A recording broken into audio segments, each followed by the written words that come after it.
22 when I was raped. I was 19. I was 20. I was probably 12. And then anything more serious, I was 16.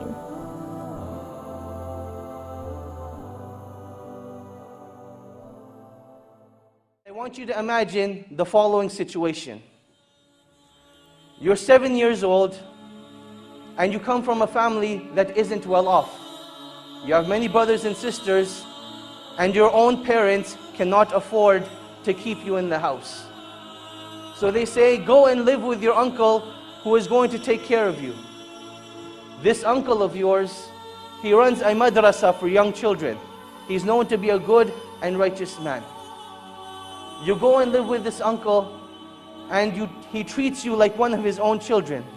He loves you and takes care of you. One day, you're sitting in your room. He comes into the room and he gives you a hug. And that is how it all begins. He started trying to kiss me and I said no. I was fighting like pretty hard at this point, just saying no, please don't, please don't. And that's when he raped me. I figured who's gonna believe some cokehead college girl. I thought I would just be better off trying to put this behind me. I kind of froze, like I couldn't even, it's like I felt like I couldn't even walk. Like that's how I felt, like my legs weren't even there. I didn't know that I was important enough to draw boundaries around what people could and couldn't do with my body. The next day he comes and he touches you somewhere else. And it becomes more inappropriate, but you're a young child. You don't know what to feel, you don't know what to do, but you know that something is wrong. For 4 years, this continues. And in fact, it actually gets much, much worse. Finally, when you reach the age of 11, you decide that you can't live like this anymore. You need to tell someone, you need to speak out. You go to your parents when you go to visit them. You go to your brothers and sisters, your own blood relatives. You tell them what's going on, and they just absolutely ignore everything you have to say. This individual grows up and cannot have a stable relationship. Every relationship they try to have is sabotaged by the lack of trust they can have in any individual. This individual, she wears niqab, not because she believes it's a religious obligation, but because she believes this is the only way she can live in the world, where she can hide her face and no one can truly know who she is. This sister at the age of 11 tried to commit suicide. She cut her own wrists, yet Allah subhanahu wa ta'ala did not allow her to die.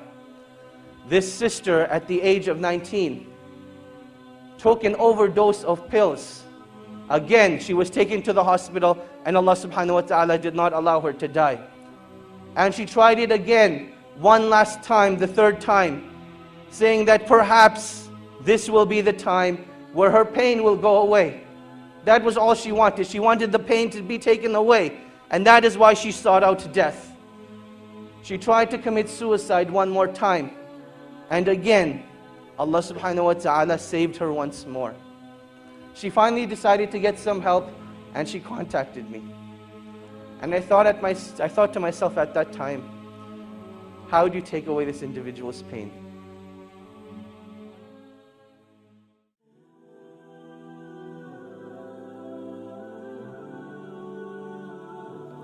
If only 3 out of every 1,000 sexual abusers are charged and convicted, is it really worth reporting the crime?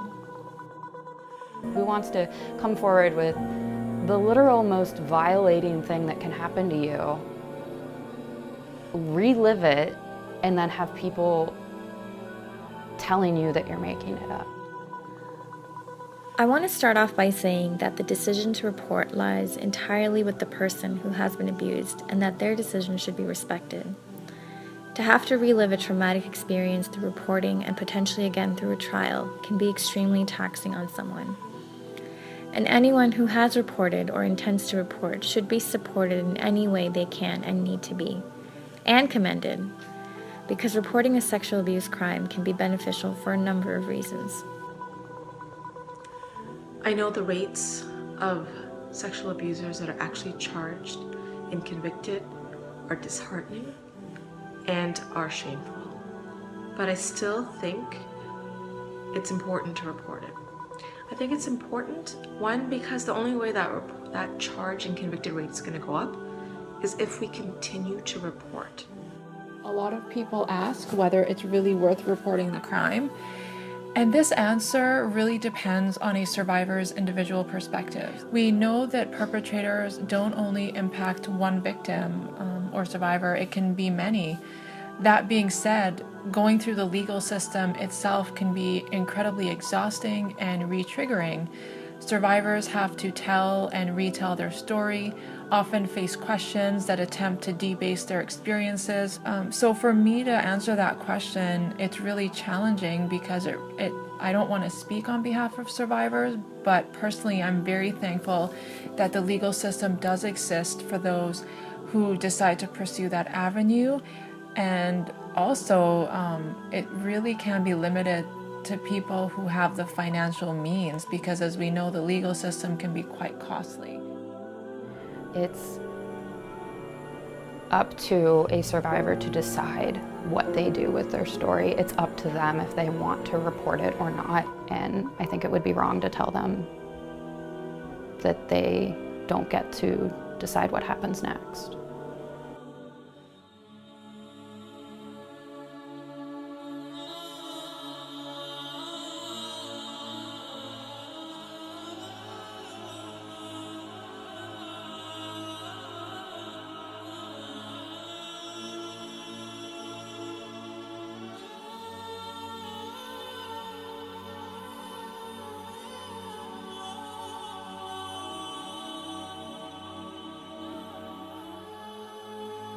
They took me before my lieutenant commander.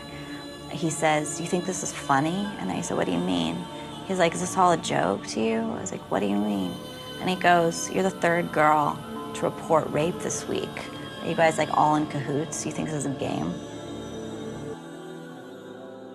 As a sexual health educator who has worked in this field for 6 years, and with that it's been entirely within Muslim communities, I have learned that sexual assault and abuse happens within our community at the same rate as national levels in other communities.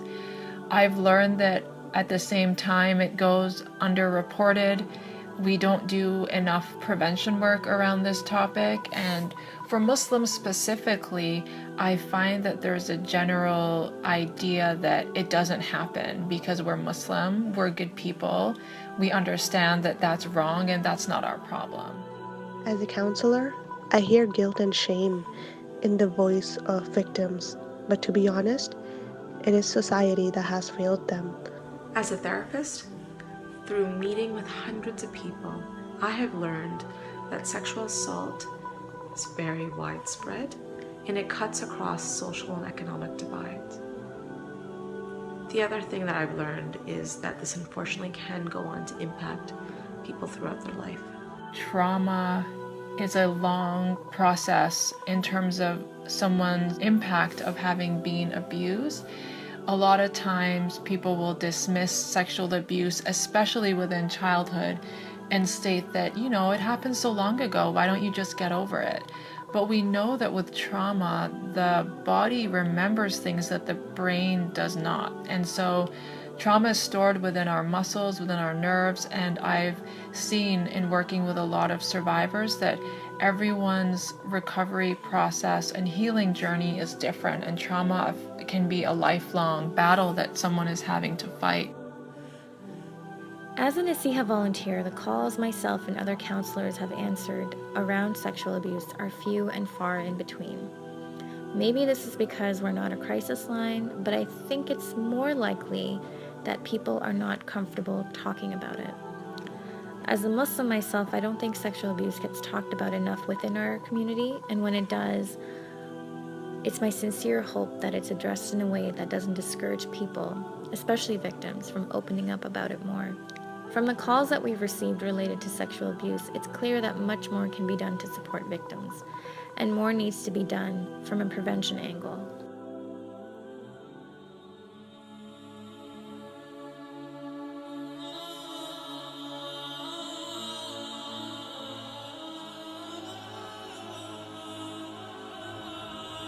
The investigation was far worse than the rape in so many ways. Our class leader would refer to women as split tail, hey you with the hair. He liked to call us bitches, and feminazi was attributed to me quite frequently. People that blame victims need to know we cannot shut down or blame those that are not at fault. People who blame victims need to know that they're escalating the problem by choosing to focus on the victim the way that they do. Their attitudes and opinions towards sexual abuse and its victims can be so damaging to these individuals who are in need of acceptance and support.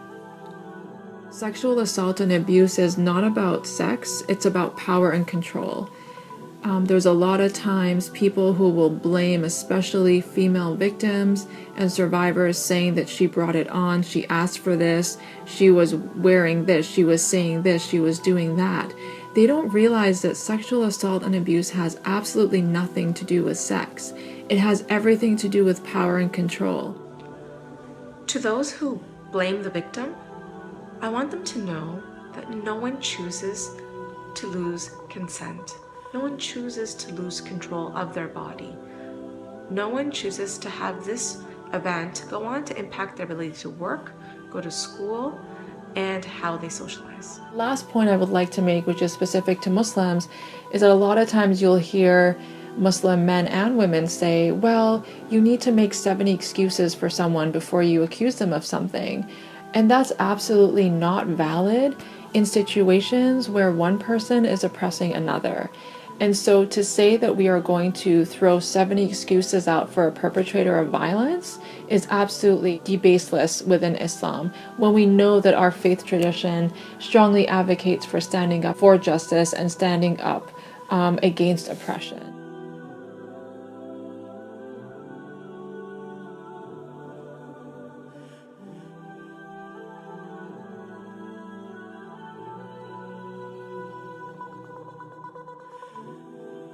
You're not a victim, you are a survivor. No matter what anyone says, it is not your fault. You were taken advantage of by someone you trusted. When you are ready, please talk to someone about what happened to you, and perhaps even a professional who may be able to help you work through what happened and minimize the negative impact that such an experience can have on you.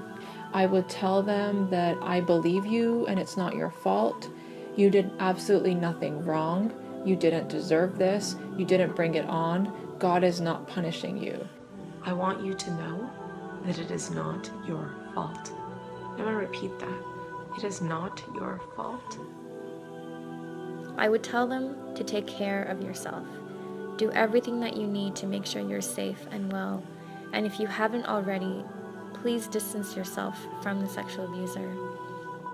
I would also tell them that you need to feel what you need to feel, and that no one can dictate what this journey is. No one can give you a time limit. No one can make you feel less about yourself in terms of your healing journey.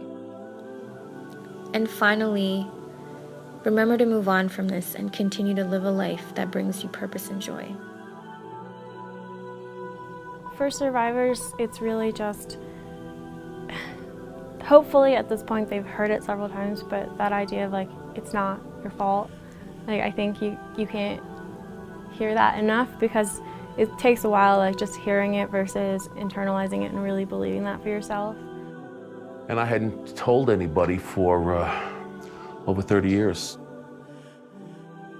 But on the day I told my wife, I sat there on the edge of the bed and told her I had to tell her something. I felt this feeling in my stomach of horror. I broke down crying. You know, I was crying, but after she was hugging me, I felt like someone took this great weight off of me. I mean, it was like tears of joy at that point, you know? To have this secret released from me. I tried to commit suicide 4 times. All 4 times, I didn't die.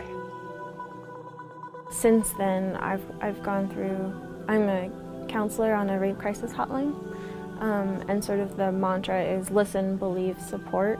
People's tendencies are to ask a lot of questions or want to know the details around like what happened and why, and that why can get hurtful really quickly. Asking questions in the form of, you know, what would be most helpful right now, or what would you like to do, you know, can I do anything? Those are okay questions because they're not about the event, but they're about next steps that are very gentle and make sure that whatever happens is decided by the person who just disclosed. I don't want people to suffer like I suffered. I don't want them to wait 30 years before they get help. You just tell your truth, as painful as it may be sometimes, so that it just might touch something in somebody else. It just might set up a thought like, well, maybe I can go get help. If they can do it, maybe we can do it. Maybe there is some light at the end of the tunnel. Maybe there is hope out there, and there is.